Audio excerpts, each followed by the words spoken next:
the Workforce Connections podcast, where we discuss workforce development in Southern Nevada. Here's your host.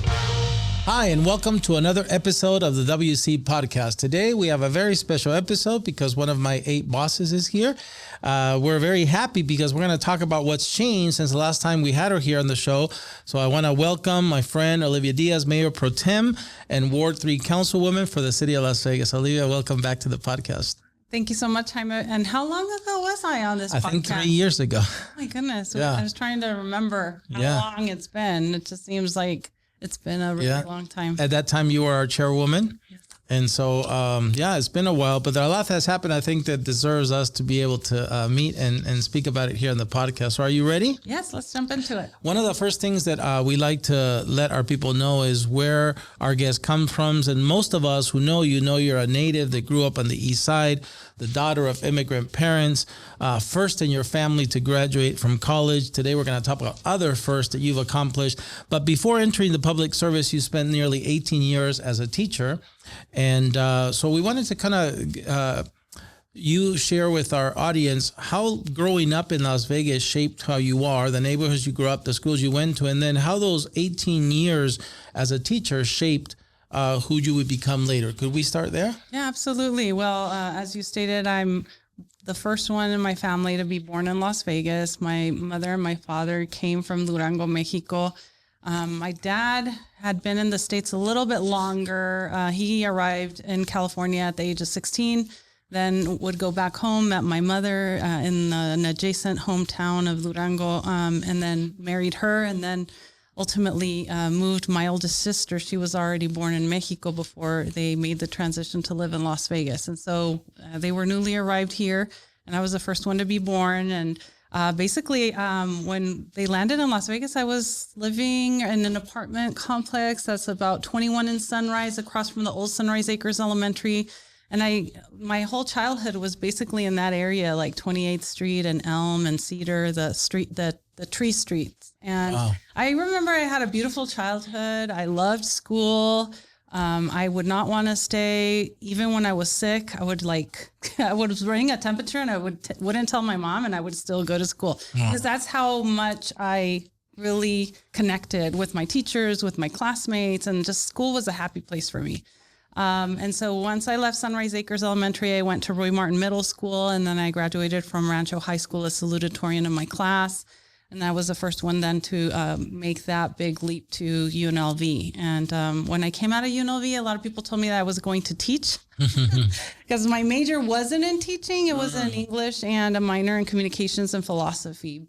But then I heard the call that the school district had needing teachers, especially bilingual ones. And I figured out that I had done volunteerism. I did a AmeriCorps volunteer program, and I tutored a lot of kids throughout my undergraduate experience at UNLV. And I think that all of those things were put in motion for me to become an elementary educator. So eventually I ended up teaching. I taught at, I'm trying to think of the very first school that I landed at, and it's Gene Ward Elementary. Mm. And at that point it was just a K through 2. And then eventually they became a K through 5, but I was there when it was still a primary focus school. And then I landed at CC Rano Elementary, Washington and Pecos. I worked over 12 years there. And then I got an out of the classroom assignment that I lasted 2 years in, because then I really missed the children. And I went back to being a literacy specialist, running a reading center at Ruby Thomas behind the Boulevard Mall for the last few years. And so, teaching and school settings have always been something that I have wanted to be in. Like, those spaces really, really mean a lot. I think culturally, Jaime, you know that our parents see educators as someone who knows how to navigate, who is so well-rounded, who we just look up to. Educators in Latin American countries, there's nothing better than being a teacher, and there's a lot of respect for that profession. And I just wanted in our community to be a bridge between a lot of parents who are coming to the United States, this being maybe their first, second, third city, but not knowing how to navigate the educational process like my parents when they were newly arrived. My mom had the language barrier. Obviously her first language was Spanish. And English is harder to learn when you're older. So we children served a lot as interpreters. But I always saw that my mom had a genuine desire for us to take advantage of our educational opportunities here. Not every single place in other countries offer a free education and access to. So that was something that was very, very driven into us. And then seeing how hard my dad worked day in and day out is just a combination of values that were just poured into me. And my biggest cheerleaders, I think, throughout my life have been my teachers. And those were the mentors that I had that I think helped me see my talents and my possibilities way before I even identified that I had them. That's so good. And then Olivia, from being an educator, I know when I first met you is because you, with my friend Irene, my ex-colleague from MGM, and with others like Lucy Flores, you were part of a wave that went to the Nevada legislature and eventually became the first majority women legislature of the country. And so you've been involved with many firsts, but this year, on July 1st, you were selected by your peers, the other members of the Las Vegas Council, to serve as Mayor Pro Tem, which means, again, you are the first Latina to serve in that role in the city of Las Vegas. So how does all that make you feel?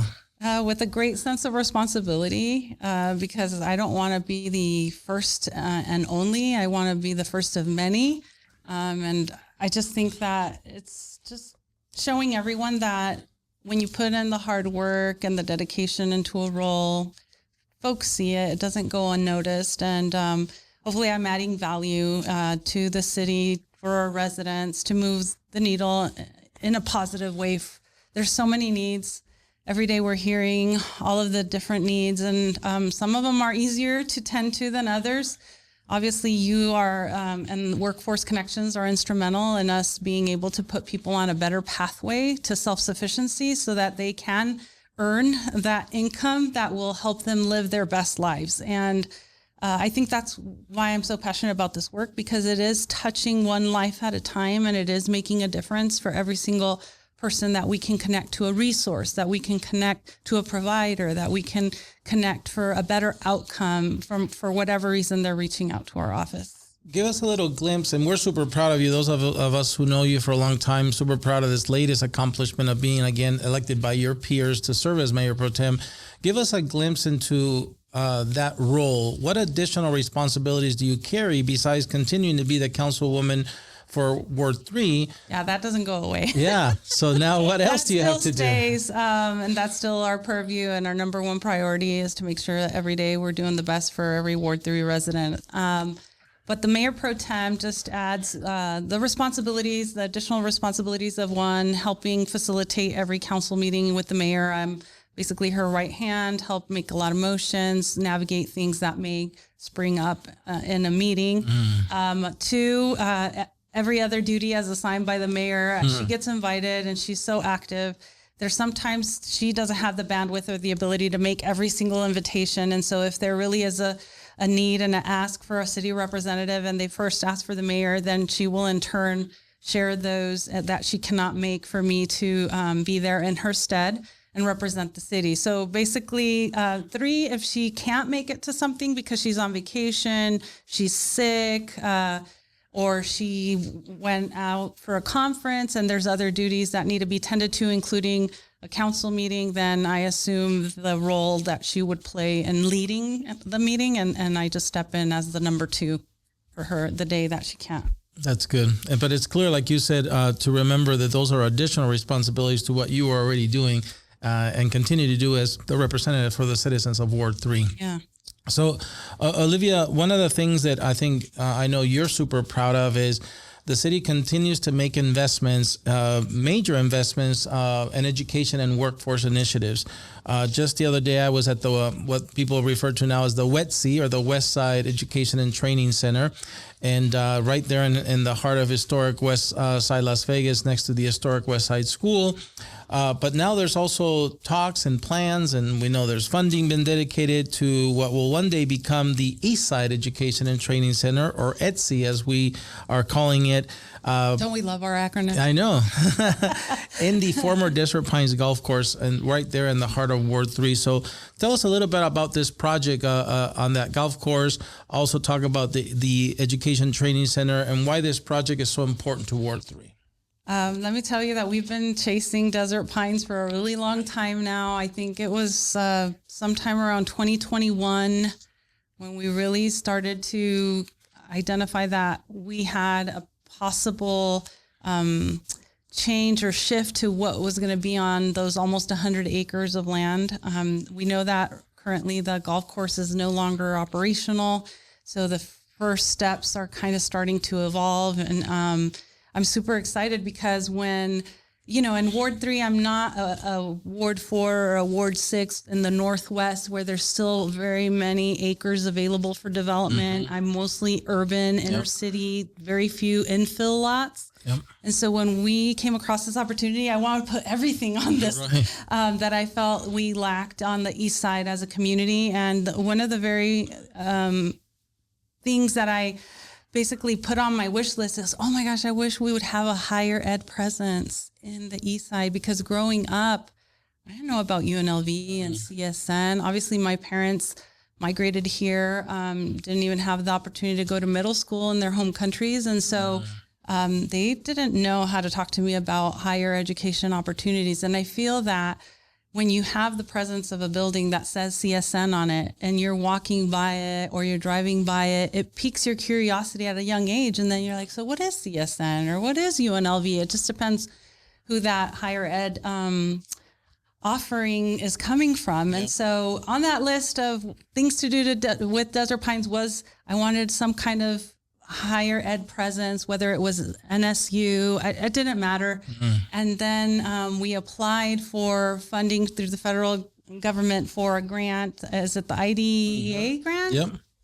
And after the Westside was able to obtain their funding, we submitted one for the East Side, and we already carved out the acres where that new East Side Education and Training Center is going to be. And why is it so important? Because we know that in Ward 3, average median income of the individuals that live in my ward is around $44,000 a year. We know that for today's cost of living is not going to give anyone any comfortable means by which they're going to pay rent, own a car, pay food, clothes, shoes for your kids if you're a family, right? So that's very little income. 2, educational attainment levels are lacking too. Maybe we have about 75% of folks that live in the ward that have a high school diploma.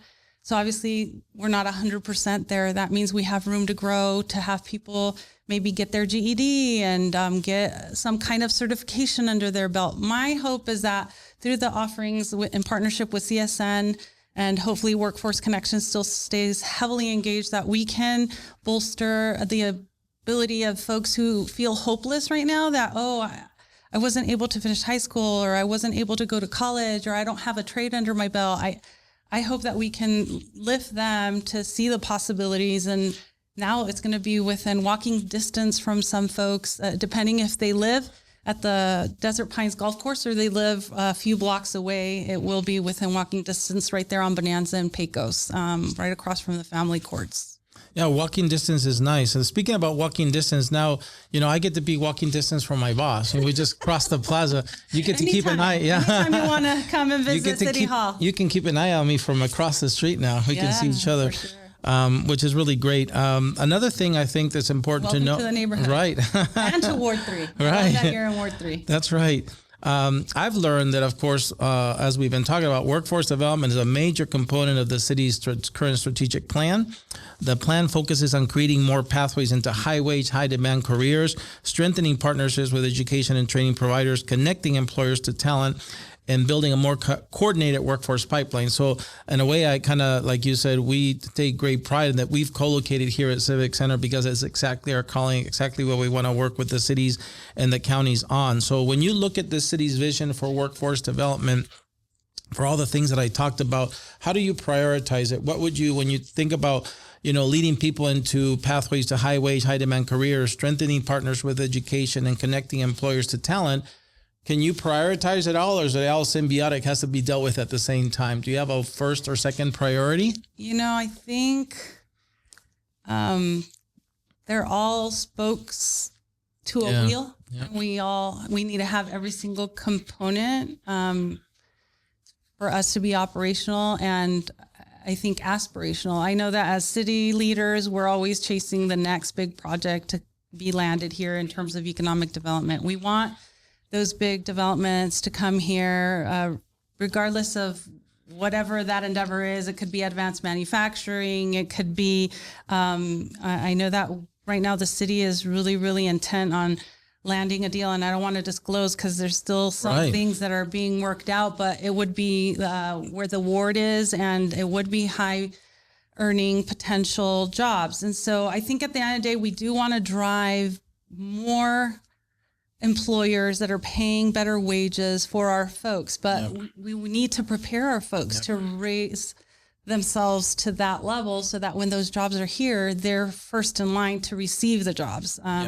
I know you've heard me say it in the meetings many times, that I want us to be producing the workforce that are needed versus having those folks that are bringing these new industries into, because diversification of our economy has been something that we as a state have recognized we need to do better in, because we can't put all of our eggs in the tourism basket, because then when tourism isn't coming or flowing, we're all in a world of hurt. So besides diversifying, we just want those awesome jobs to go to our gente, right? Our people. We want Las Vegans to be first in line, and everybody has a part. The educational systems have a part. So from public schools, charter schools, everyone who's preparing our youth, then the transition into CSN, NSU, UNLV, UNR, wherever the kids want to pursue their life's calling. And I think we do need to equip our youth with the knowledge of what are the jobs of tomorrow and what are the opportunities that are in front of me. I feel that it looks like it's increasingly heavy in the STEM fields, right? A lot of science, a lot of engineering, and technology. A lot of technology at their disposal for doing these jobs. And we need to do our part to ensure that our kids come out of all of our systems poised, ready, and equipped to choose. I want to do X, I want to do Y, I want to do Z. And I think what's interesting about this region, for us as a region, and I know there's you're more familiar with it than I am, because city lines come into place, of course, at some times. I remember, and the reality is that when I go shopping, I'm not aware that I'm going to a grocery store across the city that I live in. You just cross the street to that supermarket and you leave Henderson, you're in Las Vegas. Sometimes you're in the county. Unincorporated Clark County. North Las Vegas. And sometimes it's just our neighboring store, but that's right. Many of my neighboring stores are in North Las Vegas. Right. So, it's just, we don't really, we just think about it. It's near where I live. So we all have to come together to do the work. And I think you made a point earlier about, maybe the people here in Ward 3, even though Haas Automation is going to be in Henderson, there's going to be great jobs there. And young people who are in Rancho right now in their senior year could start to prepare for those jobs in Haas that will open in a few months. That will be high demand, high paying. And so even though it's not exactly the zip code they live in, we're still a region, and those people from Ward 3 can go aspire to those jobs. I didn't mention before, Jaime, is that Ward 3 does have a higher percentage of unemployed individuals in my ward. I think it's hovering above 8%, where the rest of the city is in the 7% range. And so for me, that tells me we have to roll up our sleeves and continue to do more work in this very, very important area. Hence, again, why the ETSI is going to be so key, because whether it's manufacturers like Haas or whether it's hospitals like the Intermountain Health, who's going to... Or even dialysis techs. I've been hearing that because we have ever increasing need for a lot of our health providers, even here, we need ultrasound techs, we need dialysis techs, we need nurses, we need all kinds of folks doing different things in the medical field. And we need to also ensure that we're shoring up the offerings as we grow as a city. Hopefully our medical competencies also of being able to receive treatment in our city. Because I've heard so many folks who have to sometimes take a loved one or take themselves to another state to receive the healthcare needs that their personal health ailment is taking them out of the state sometimes. But hopefully we're building up every specialist area and everyone around that specialist so that we don't have to be traveling to get our health needs met. And it's we know those careers make pretty decent money. And if I'm the daughter of a housekeeper or the daughter of someone who, is a landscaper, that would give me access to another job that has more stability and just offers me better perks down the road. No, absolutely. A few weeks ago, your colleague, Brian, medical district. Brian was here at Canusan talking about that stuff and sharing his personal story that he was one of those parents that had to travel with his child. And so by all means, I think that if anything, that ETSI, not just the WETSI and the ITSI, but the METSI, right, will all be vehicles by which, like you said, you can train people in multiple zip codes and give them the skills they need to leave that zip code and go after the jobs. Because Intermountain Hospital, the first standalone children's hospital, Mitch was here, the CEO, and that's also a few thousand jobs that need to be filled with qualified people for high demand, high paying jobs. And so by all means, I think ETSI is going to, and the METSI when it's built, will help us have the infrastructure that's needed for that to move those people. So Olivia, one of the things that I'm really grateful here is that you were, from the very beginning, almost 3 years ago now, a advocate to get us here, to get Workforce Connections to Civic Center. And of course, now we coexist in this building with Francisco Aguilar, our Secretary of State, who's on the first floor. And now every day we see small businesses come into his offices and finding out that the biggest chamber, the largest chamber of commerce in our state, is on the second floor. And that if everything goes according to plan, UNLV is going to open offices on the third floor. And of course, with Workforce Connections here on the fourth floor, the city, I think, has really put to practice or manifested in actions this thing about really bringing in resources that help small businesses grow here in the city. How else could we, and we're involved in many things, the Opportunity Youth, but how else could we as Workforce Connections help support this vision of the city of connecting employers to ready workers? I think we have some work to do still in like the internship pipelines. I think that, for example, I have Cristo Rey interns who come to my office on a daily basis, and I say, wow, what a great opportunity for a freshman, sophomore, junior, senior in high school to come in and get a taste of what city government is about. And they could either hate the experience or really fall in love with it, and maybe even start to identify, I do see myself maybe coming back as a civil engineer, maybe not the council person, but maybe the civil engineer or supporting staff members in different departments. Finance, legal. And I just feel like, for example, for me, I'm a first generation, Latina going through the different levels of education and even thinking about college career pathways. It was overwhelming for me as a senior to try to identify what vein and lane I was going to go into. And for a long time, I was undeclared because I didn't have exposure. I didn't have access. I didn't have other ways to help me with soft skills. I did work part-time jobs at Montgomery Ward, where the Lowe's sits now on Charleston and Boulder Highway. Wow.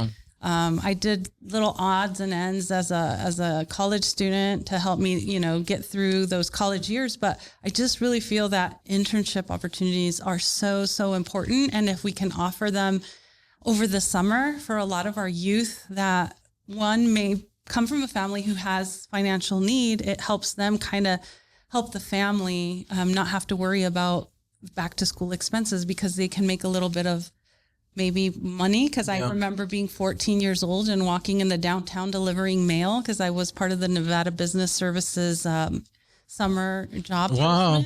And so I remember my sister and I did it, and my dad's like, I need all the help I can get. He was the sole income and we were the two oldest. And so here I am in the scorching heat during the summer delivering mail, but it was very helpful. And then I was able to go to 2 colleges the next 2 summers to kind of get my head around what does college life feel like. So I think it's that type of an effort from an early age that we help young individuals get the soft skills, because I think it's harder and harder to get soft skills. Yeah. Early exposure. And we are working on that. That's a big part about the Opportunity Youth Initiative you can't dream of a career if you don't know about it, as you said. And so early exposure is very important. Our industry sector partnerships that we have with over 400 employers participating, that's one of the things we ask. If you want workers, you have to commit to open your doors to provide experiences for them. So speaking about experiences, Olivia, time is flying by, but now I can't believe when I say he's 15 years old, but your son Javier is entering high school this year.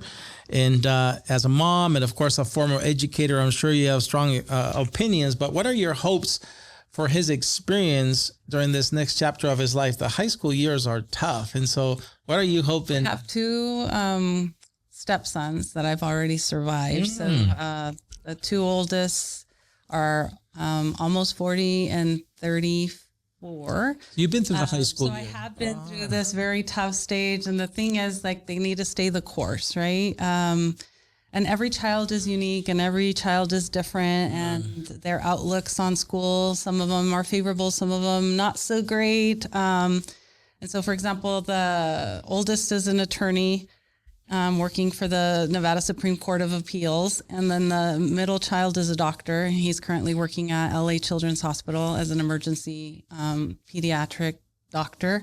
And then we tell the 15-year-old, no pressure, no pressure. You don't have to be an attorney. You don't have to be a doctor. We just want you to find the niche that you're going to be happy in working and coming along. And because we know that if you love your work, you don't work a day in your life. So that's kind of right now we're very focused, my husband and I, making sure he stays on the path to graduate from high school with I'm not a mom who like expects a 4.0. I feel like as long as you're taking in the knowledge and you're doing the work and you're getting the experience, that's what matters to me. I'm not such a stickler of like, you must have perfect grades, but I do have high standards in that he needs to make sure he passes his classes and that he doesn't have to go to summer school and do the rinse, wash and repeat over and over, because that's not efficient, right? So I just hope that he loves LVA. That's where he's going. He goes to Las Vegas Academy, and he got into the choir realm by accident in middle school, and he fell in love with it. And I love that he's kind of loving the arts, and we'll see where he ends up navigating towards. I don't know if he's going to do that long-term professionally, or if he's then going to pivot and be a creative in another area, because I feel like creative people can use that talent in so many different ways. And so I just don't want to limit his possibilities. I just kind of want to see what he wants to do, but we're going to be there kind of helping him navigate, making the good choices that he needs to. He's identified he wants to become a rebel. He wants to go to UNLV for undergraduate. So I'm happy because that's my alma mater. Dad's not so happy because he feels he should shoot higher, but we'll see over time. Sometimes our children change their mind and have a change of heart. And so we'll see what happens. He's only a sophomore, but it's going to go super fast. I feel like after this year, it's 2 more. And then after that, it's basically you're having to navigate all of the testing and applying to colleges and scholarships. And so we'll see what happens. I heard what's higher than Tier 1 research university? Isn't that as high as you go? I know, but my husband, in his mind, he wants Ivy League. Oh, right? gotcha. So I'm just like, no, but I like that. If he has some financial support to get him through the undergraduate, I think that's important and smart, because with the two, they stayed home, one UNLV, one UNR for their undergraduate. And I feel like that helps significantly, because with careers like going to law school and going to med school, those are very expensive next steps. And so if we can keep basically their undergraduate for free, obviously through mom and dad scholarship fund, then it's easier for them then to not look at, I have my undergraduate debt plus my graduate school debt. I mean, I've been there. Compounded. I think it's absolutely the right thing. It's amazing the amount. I didn't know what it was, but the amount of debt that young people are compounding before they work a day in their life is just astounding. So I think you're making Javier is making the right decision to try to do it with manageable, resources. So when he graduates, though, Olivia, we've been talking about pipelines and long-term, our city has evolved so much. When I'm sure when you were growing up, going to a Rebels game was like professional sports, at the Thomas and Mack with we didn't have any home sports. Right. There were no Knights. There were no Aces. Raiders. There weren't. We didn't have a team. Right. Boy, did I love my sports as a teen. Right. I was glued to that TV screen watching NBA games and watching NFL games, and my siblings hated me because I consumed one of the two TVs with sports. And they're like, why are you so weird? But now you can watch it live. You can go to a game now. That's amazing. And so since we've... The A's? Right. The A's are coming building that beautiful stadium. Mark Bedane was here a few weeks ago, too, talking about how that stadium will be the best in its class, right? The best baseball stadium in the country or the world. But if you were to fast forward 4 years from now, and Javier is graduating from high school and getting ready to enter the next chapter of his life, which might be, like you said, right away, higher education, maybe supplemented by some work. But what kind of community do you envision? Because again, we're saying that young people can't start careers if they're not exposed to it. So what kind of opportunities in our community would you like to be available for young people like Javier when they graduate high school? Well, I would definitely hope that they would have opportunities to be placed with their area of interest. So, for example, if Javier ends up wanting to become an engineer, then maybe we look at how we could place him with different engineers in different settings, whether it's the private sector or the public sector, so he could shadow and really see if that's really what he sees himself doing. Because a lot of times we study the areas, Jaime, right? And then when we go in and actually have to do it as our work, we find out it's not our cup of tea, or it's not really what we thought it was going to be. And so I think like opening your eyes earlier to what the career really entails is so, so helpful. So I would hope that he has the community that rallies behind him, that supports him and his other classmates with a lot of different workforce opportunities, but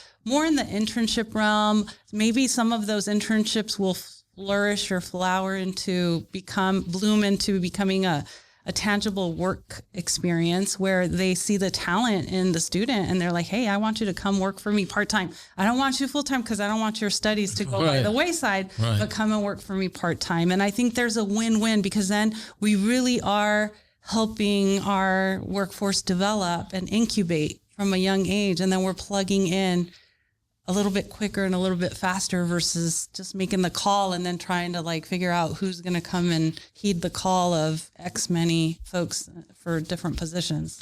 Back to the thing about not knowing, because when I was on the Strip for 20 years, whether it was at the Mirage, Treasure Island, Bellagio, some of those hotels have 10,000 employees. They're like mini cities out there that the public never sees, all the back of the house areas. Especially like when you go to the basements of those, like the Wynn and the Encore, you 2, really 3 get floors. a new, newfound admiration for all the logistics that happen. It's a city. It really is like a city. And so I used to remember how, I could have worked in the same building, literally 3 offices or 100 feet from somebody that I never knew for 10 years because they worked in finance or the warehouse. And what I'm finding out, and by the way, back then people used to say, well, I don't want to be a dealer or a housekeeper. And I said, you have no idea the hotels we hire for finance, legal, HR, engineering, all of that stuff, including, by the way, at the Bellagio, we hired Olympic level athletes for the O show, or underwater welders for just from really high paying jobs, all of that. And so now what I'm finding out here in the city, as we moved in, Olivia, and we needed little things like key repairs or, this wasn't working, the city also has a bunch of departments, because I would always say, well, Frank was here yesterday I don't know him, because there's just, again, 2,000-3,000 employees. And so here the city hires also for things that young people don't know about, whether it's public safety, transportation. And we have our marshals, so they're not all of them. They're not at the same level as a metro law officer, but a lot of people get their foot in the door by becoming a marshal first. Yep. There's less things that they have to enforce, and so it's a good way. And we unfortunately have found that a lot of people become a marshal, and then cross-pollinate and go to North Las Vegas and defect us and go to LVMPD. But it's a shared win, because they got a starting point, and then they got to like really fall in love with the area and the field that they thought they were in love with, and then they follow through. And we can't blame people for going to bigger and better opportunities. But yeah, we have public works, which a lot of our engineers and architects, a lot of our planning teams work very closely with the projects that are executed citywide. We have a lot of back of the house. We have our own print shop. We have our own communications team. So the offerings, even at a municipal level, the county, Vegas, Henderson, North Las Vegas, even as municipal anchors, we do have a lot of jobs that hopefully our youth stay in tune with and are applying for as well in the future, because we need that future workforce to come to us. I think that's one of the opportunities, us being here on site. We're partnering with your HR department to help with the narrative, because again, we need to go into those schools and catch those young people. Firemen and women, I didn't even mention. The recruitment process is ongoing for them. And I know that takes a very special person, because you have to be physically fit, and you have to be awake for many hours at a time. And so I have no fear, right? No fear. You got to run to the fire. But a lot of their calls are medical, actually. I think it's less than 15% that are probably fire related, and then the rest are most medical response related. And so they have to be highly trained in knowing what to do when someone is there unconscious, or what signs and symptoms, and how to act quickly and make sure that person is either transported to the hospital right away, or if they can take care of it in the house, then they do. But big shout out to all of our first responders. Yeah. They do amazing work every single day. For sure. Enough about work, because we have talked a lot about your role here. It never ends. I know. It's everywhere. I'm a PT. So the real I'm question. A workforce boss. Yes, my boss. And so with all these responsibilities, Olivia, how do you recharge your batteries? Because I've seen you also carry the weight. You have bad days, like we have bad days, and I admire how you deal with that, because again, you still have your private life and all the weight of that. You come into the public lens. But so how do you go and not just recharge your battery, replenish the spirit? Because you show up. I always see you show up, whether it's to celebrate the community or to cast your vote. How do you refill your cup so that you can keep showing up 100% like you do? What hobbies, activities, recharge your batteries? Family is really important to me. So Saturdays, we usually try to spend time with my grandsons and my oldest stepson and my son and my husband, reconnect the family. And usually it's over, the glue is always food. Mm-hmm. So whether it's me cooking or someone else cooking, we rotate that responsibility. I don't know. I feel like cooking does help me de-stress a lot. I feel like I'm providing for my family, and sometimes I'm running here, there, and everywhere. And it makes me feel like I'm not missing a beat on that front. And then lately I've gotten back into the habit of dedicating time for myself, making sure that what I eat is what's good for me. And then also that I'm doing my exercise routine, which is 5 days a week, 45 minutes at least minimum. Nice. Because I do feel that we are stronger and we're more energetic if our body is strong and our mind is strong. And we need it all to weather whatever's coming our way, whether it's on the mom front with my teen, or as a daughter with a dad whose health is not 100. And, and then as a council member with all of the surprises, we have to sometimes, not surprises, but more, I think, the challenges of how do we rise above it all and do our best with what we have, because sometimes the resources we have are finite and they're not infinite. I wish I could move the needle faster, but it's impossible. And sometimes we have to take bite-sized approaches to tackle some very complicated issues.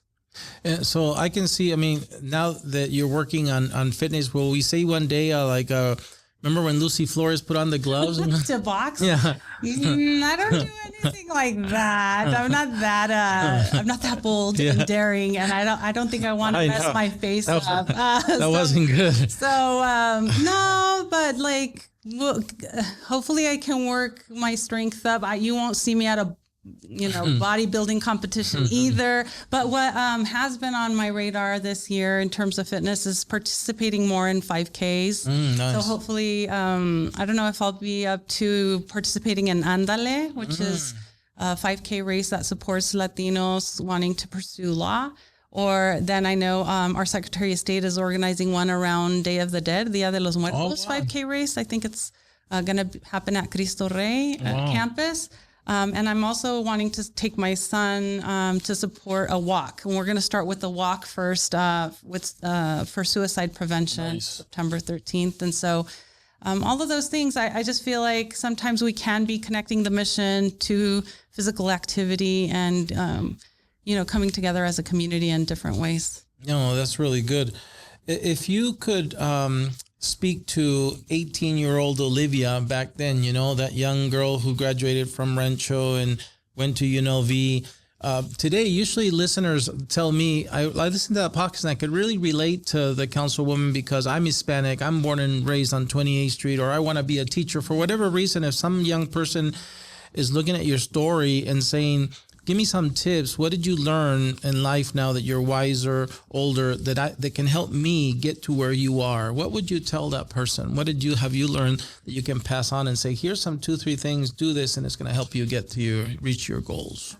One is you are possible. Anything you put your mind to and you work hard towards, you can achieve. And it's just a matter of staying the course and not being afraid to ask those that have come before you in those positions or that have done the work that you're interested in doing. So surrounding yourself around experts and getting their advice. I think that sometimes as Latinos or Latinas, we're very hesitant and shy because in our community, it's viewed as a weakness to not know, but we don't know what we don't know. And it's okay to not know. It's just a matter of being resourceful and finding the how-tos, the guides that will help you navigate whatever situation in life. And this goes for life, or it also goes for career paths, right? So don't be afraid and just don't be relentless. If you have a passion, if you have a dream, don't let anyone distract you from that vision and go for it full throttle.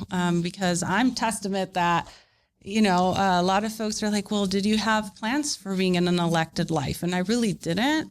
But sometimes doors open and you shouldn't shy away or be scared to cross a different opportunity or go through that door and see, what do I have to lose? Like, okay, I signed up for the role, like running for the assembly. I put my name on a ballot, and the worst that can happen is that I don't prevail as a candidate and I lose. But I learned so much from the process of running a campaign, of talking to people, of really understanding what's on people's minds. And I feel like all of those experiences are invaluable, and they just add to your memory of what you've tried to accomplish. And sometimes one door closes and another one opens. Yeah. So don't be ever scared of a door that closes and another one that opens, because sometimes it's a greater opportunity that's going to be right ahead of you. So just believe in yourself, work really hard, and surround yourself with really solid people that can be those mentors and those guides as you navigate life. Because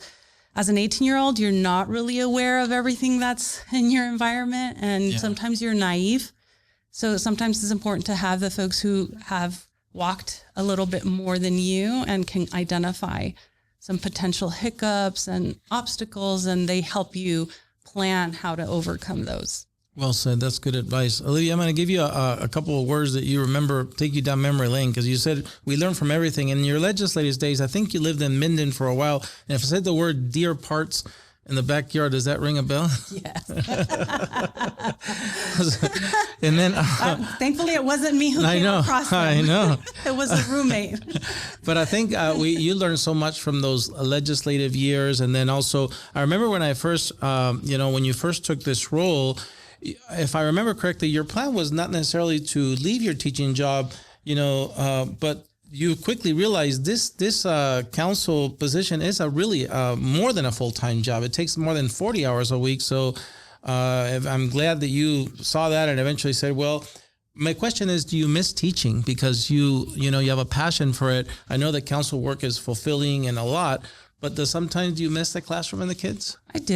I do miss their freshness. I do miss the things that they say the darndest things, and it just comes out and you're like, oh my goodness, how did that just, spew out of that brain? But it's just amazing to see them, so pristine, so just innocent. And I love that they often make you laugh. And sometimes we forget how to do those things on a daily basis. Now, I'm not going to lie. Being a teacher is very hard work. And I think teachers sometimes are undervalued in today's society. I feel like they are equal to doing service in the military or even in law enforcement, because they are helping to shape our youth and the minds, and making sure that they are good people when they grow up and they're ready to go to college. So I have nothing but respect for educators. It's a lot of lesson planning, a lot of I taught this and it bombed. Most of my kids didn't understand it. Now, how do I go back at a second bite of the apple, and how do I state it or reintroduce it so that they do understand the concept? So there's a lot of trial and error sometimes in your own classroom, because the way we learned, Jaime, is so incredibly different from the newer generations. They are so much more interactive and visual, where I remember most of my classes were auditory, right? Like we had to hear the teacher lecture for a really long time. And then finally they would turn the reins over, and then we would have to do worksheets. But I feel that that's not really as impactful with the up and coming generations. And so I think now we just have to challenge ourselves to be more creative. How do we present the lessons? How do we make it meaningful? How do we drive home that this skill is important because in X job you might need it, right? And I think those real world connections to what you learn in the books are really, really important. And I just think that it would be challenging still for me, because I don't function like I see my son, right? He has this device, and another device, and he's managing all three devices, and I can't even manage one at one time. So that's what gets a little cumbersome sometimes generationally for us, is to just continue to stay on top of our tech skills and our tech savviness, and like trying to incorporate those cool things that are going to have our kids hooked and wanting to learn more every single day they come into the classroom. But I did love the sense of feeling like I taught them that, and they did a darn good job learning it, and there's days that you walk out of there, or when there's a moment where you've built a class, classroom community and that sense of community as a classroom, and something happens to one of the members and they all coalesce around that one classmate. And that's where you're just like, yes, I'm really instilling in them that it's not just about the smarts, but it's also about the people skills, and how do we make everyone in our classroom feel like they're part of the family. How often, Olivia, do you get to hear from, meet with a student of yours? Yeah. Sometimes it's at supermarkets, believe it or not. And they'll say, maestra. Wow. So they still call me teacher. That's cool. Do you remember you was so-and-so's teacher? I'm the mom. Wow. And now they're in the military. Wow. And now they're married. And I'm like, oh my gosh, that second grader that I had is now married or in the military. It's just mind-blowing that so many of the students that I've had the fortune of having as a teacher have grown up and are starting their own families and their own budding careers. And it's really cool to hear and run into old parents. And I used to teach some of the parents too. I used to have some English classes during the school day. I became an English language learner facilitator. And at one juncture, I was also teaching parents. So a lot of the parents I sometimes run into in the community, and they remember me from those classes that I taught. So it's really cool. They usually have, a lot of fond memories of those times in the classroom setting. I can hear it in your voice that it's very satisfying to hear that you made an impact. And here, and again, in Civic Center, I feel like, this last week, you got to come over, walk across the plaza with your staff. We had a bite together. Now I see you this week. Being together has meant that we get to see each other more, and I'm happy about that. That's why I wanted all of you here. Secretary of State, Workforce, Vegas Chamber, and UNLV is just the cherry on top. But I feel like these collisions are so important in running into each other on a more frequent basis. And hey, what's going on, Jaime, on your front? What's going on my front? Or me being able to walk across and attend a meeting you're hosting. Yes. Sometimes it's not that easy when you're further away. Yes. So I feel like there's so much to gain from all of these awesome collisions that are only going to make us better in terms of helping all of the small businesses and the workforce needs of our Southern Nevada region. Thank you for being a champion of it, because I remember, again, almost 3 years ago, sitting in that room with Jorge Cervantes, who was the manager then, Mayor Carolyn Goodman, who was the mayor back then, and you, and talking to Mary Beth Sewell, Tina Quigley, and I about this building that didn't exist. You pointed to an empty parking lot. There was still a bail bond company that needed to be removed. Demolished. Yeah. But here we are. That vision that was shared on a whiteboard happened, and I know you've been a champion from the beginning. So thank you for helping. Thank you for sharing your vision of wanting to be co-located, because I wouldn't have. That's why it's so important to have conversations and to kind of say my wish list is, or my desires are, and it would be so awesome if. And when we hear the things and then we see an opportunity to make it happen, we just jump on it and we try to execute. And I'm so happy that I think it was all sharing and the timeliness of us having the opportunity to build this adjacent campus to our other building that went across the way. Yeah, and when you build things, a lot of times you think, I really believe this was built with love and care, because when you look at this building, it's just beautiful.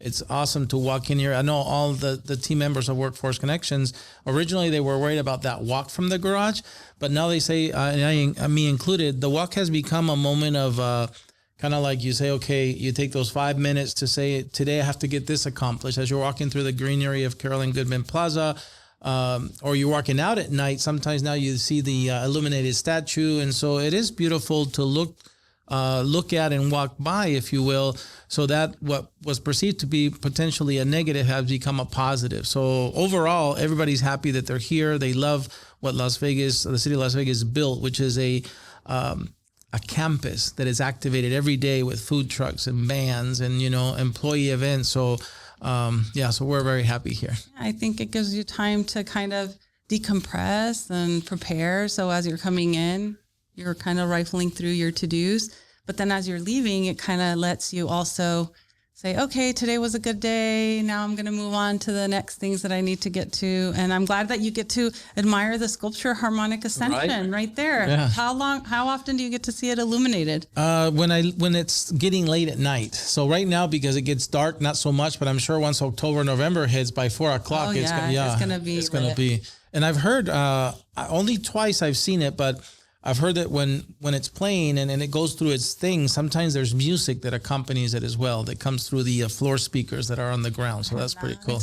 Music, so I've done it twice. I've heard it. It's pretty cool. Is it cool? Yeah, very cool. Well, Olivia, thank you again for making the time to come and see us today. For, like you said, even last week when you came to share a bite with us. And I really believe that we're going to continue to maximize the how we're nearby now, how we're close we are to be able to do better work. So can't wait to see you again at the next podcast. I think we'll have more to talk about then. Oh, hopefully the Etsy's open by then. That's right. Thank you. Thank you. All right, that's it for another episode of the WC Podcast. We want to thank all the people that make this happen behind the scenes, and we hope to see you at the next episode. Until then, stay safe. All right, Olivia, thank you for staying over to do our bonus segment called In the Hot Seat. Are you ready? Oh, my goodness. I don't know. We'll see. The first section is called Your Favorites. I'm going to give you a category. You'll give me your favorite thing in that category. Let's start with an easy one. Your favorite food. That's not easy. I love all kinds of food, but if I had to narrow it down and I don't have to cook for myself, I'll go with Thai. Favorite beverage with dinner. Water. Favorite dessert after dinner. Oh my goodness. Tiramisu. Favorite way to start your day. With a good workout. Favorite way to unwind after a long day. A glass of wine. Favorite hobby or weekend activity. I love to walk. Favorite vacation spot. I love to go to my parents' hometown in Presidios, Durango. Favorite holiday. That one's so hard. Christmas. Favorite childhood tradition. I think Easter. Favorite car you've ever owned. My Honda Pilot. Favorite college sports team. Running Rebels, of course. Favorite professional sports team.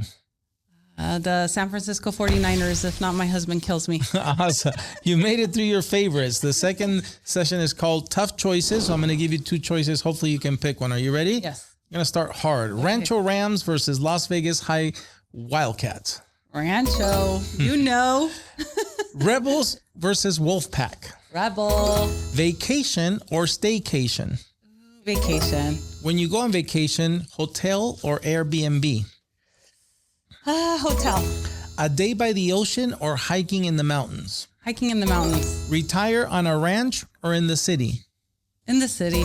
Have more time or have more money? More time. If you were a superhero, the ability to fly or breathe underwater? Fly. The ability to speak with animals or speak any foreign language? Speak any foreign language. This is where it gets harder. You have to pick one. Truth or kindness? Kindness. Actions or words? Actions. Justice or grace? Grace. You made it through tough choices. The last segment is called Finish the Sentence. I'm going to give you about 90%. You're going to finish it for me. Are you ready? If you could visit any place in the world, it would be? I want to go to Europe. The best part about living here in Las Vegas is? We don't usually have to deal with humidity all this summer. It's been humid, but I love that we have a hot weather. Your favorite thing about being the Mayor Pro Tem and Ward 3 Councilwoman for the city of Las Vegas is? Getting things done. And if you could travel back to any period in time, you would travel to?